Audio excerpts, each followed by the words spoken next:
회사가 되게 잘 된 경우에 같이 일하는 이제 핵심 직원이 퇴사해서 비슷한 업종으로 똑같이 창업하는 경우가 있어요. 어떤 것들을 좀 참고하시면 좋은지 또 한번 얘기를 나눠보면 좋을 것 같습니다. 변호사님, 그러면 동종 업종으로 창업을 했을 경우에 뭐 사전적으로든 사후적으로든 대표님들이 좀 보호받을 수 있는 방법들이 있을까요?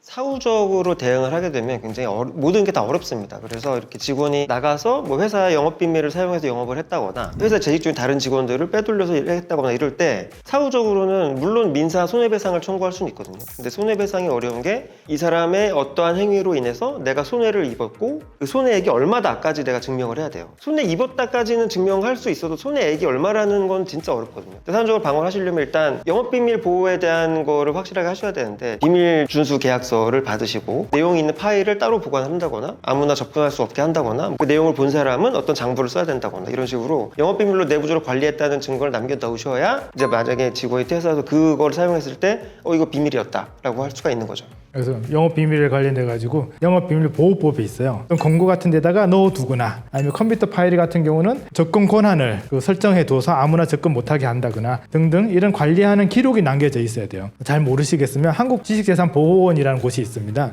거기서 이제 영업 비밀에 대한 어떤 그 컨설팅을 해주고 계시거든요. 무료예요? 무료입니다. 예. 공익적인 목적으로 운영이 되거든요. 그래서 무료로 진행하고 있으니까 이렇게 주소 나가시죠. 이쪽으로 찾아가셔서 확인하시면 좋을 것 같습니다. 노무사님, 그러면 근로계약서에 보통 이런 경업금지 약정이 들어가 있잖아요. 네. 이런 것들이 좀 무효로 될 수 있는 경우가 있나요? 그 경업금지에 대한 조항을 이제 근로계약서 안에 넣는 것보다 좀 더 자세하게 별도의 합의서로 이제 제공을 해드리고 있고요. 별도의 약정이 없었다고 하면은 회사에서 일하던 직원이 주변에 경쟁업종을 창업했다 하더라도 별도의 제재는 가할 수 없는 것으로 알고 있습니다. 실제로 이제 이것과 좀 충돌되는 부분이 소위 말하는 그 헌법상의 직업 선택의 자유라는 건데요. 직원이 퇴사를 했더라도 어느 곳에 가서도 직업을 선택을 하고 창업을 할 수 있고 일을 할 수 있습니다. 하지만 경업금지 약정을 했다고 해서 이제 이런 부분이 제한되면 안 되기 때문에 과도하게 제한하는 경우는 경업금지 약정을 사전에 했다 하더라도 효력이 없다고 알고 있습니다. 내가 어떤 일을 할지는 헌법상 기본권이기 때문에 기본적으로 굉장히 보호를 받아야 되고 계약을 했더라도 이 계약이 무효가 될 수 있는 거죠. 헌법상 기본권을 침해하기 때문에. 근데 어떤 경우에 무효가 되느냐를 판단할 때 예를 들어 경업금지가 10년이다 이러면 누가 봐도 너무 과다하니까 그건 적절하게 줄어들 테고 경업금지가 6개월이다 이러면 좀 합리적이겠죠. 기간을 정할 때 고려해야 될 점이 경업금지의 대가로 그 사람이 맡은 업무, 그 사람의 받았던 처우 이런 것과 비교해서 개별 사안에 따라 좀 판단을 하게 됩니다. 그러면 이제 눈으로 안 보이는 것도 있잖아요. 대표의 노하우나 이런 것들을 어떻게 좀 보호할 수 있는 권리가 판결이 되는지 변리사님이 좀 얘기해 주실 수 있나요? 말씀하신 것처럼 영업비밀이라는 게 어떻게 보면 참 애매합니다. 우리 회사는 비밀로 유지하고 있는 거잖아요.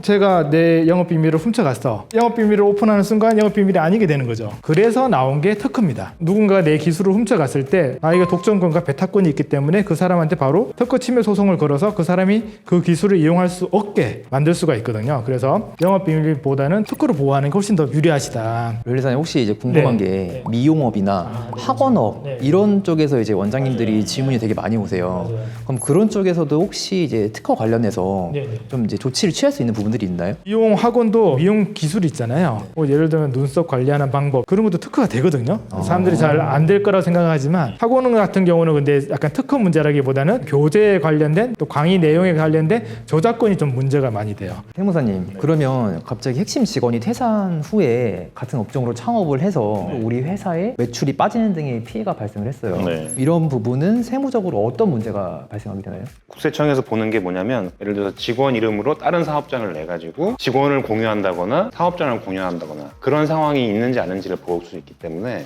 매출이 줄어드는 것 자체가 문제라기보다는 매출이 줄어든 거에 대해서 합리적인 설명이 안 되면 조사 가능성이 생긴다 이렇게 보시면 되겠습니다. 그럼 이제 직원이 이제 일을 하면서 특허를 또 낼 수도 있잖아요. 그런 것들은 회사 건가요? 아니면 근로자 건가요? 이거에 변리사님은 어떻게 될까요? 이거 문제가 직무 발명이라는 거랑 연관이 됩니다. 내가 기술을 만들었어. 그러면 이 특허를 받을 수 있는 권리는 종업원한테 있어요. 그런데 법적으로 따져보니까 아니 회사가 그 연구를 할 수 있는 환경이나 이런 걸 다 제공했잖아요. 그래서 법에서 근로관계에서 발명하거나 개발한 기술에 대해서는 회사도 권리를 가질 수 있는 조건들을 규정해 줬어요. 그에 따른 보상은 예를 들면 특허 출원 한 건에는 10만 원, 등록되면 50만 원을 주겠다. 이렇게 규정을 해두는 게 계약서에 필요하신 거죠. 저 근데 고액연봉 받는 직원인데 금액을 많이 받으면 세금 많이 낼 수도 있잖아요. 그럼 더 오히려 싫어하지 않을까요? 그에 대해서는 이제 세무사님 어떠신가요? 이거 비과세. 아, 좋아요. 직무보상금이 대표가 발명한 거에 대해서 세금을 적게 내고 가져가는 용도로 악용되다 보니까 이게 비과세 한도가 쭉 줄어가지고 아마 지금은 연 700만 원까지밖에 안 될 거예요. 그리고 보상금을 받을 때 근로자로 상태에서 받게 되면 이제 근로소득이 되는 거고 퇴직 후에 받게 되면 이제 기타 소득이 되는 거라 어떨 때 받느냐에 따라서 소득 구분이 약간 달라진다. 직원이 퇴사 후에 이제 같은 업종으로 창업한 경우랑 이제 직무발명 보상 관련해서 이제 여러 가지 얘기를 들어봤는데 이게 또 간단하게 생각하면 또 간단하지만 복잡하게 생각하면 또 엄청 또 어려운 이슈인 것 같습니다. 그런 부분 좀 꼼꼼하게 잘 챙기셔서 의도하지 않은 피해가 생기지 않도록 잘 챙기시면 좋겠습니다.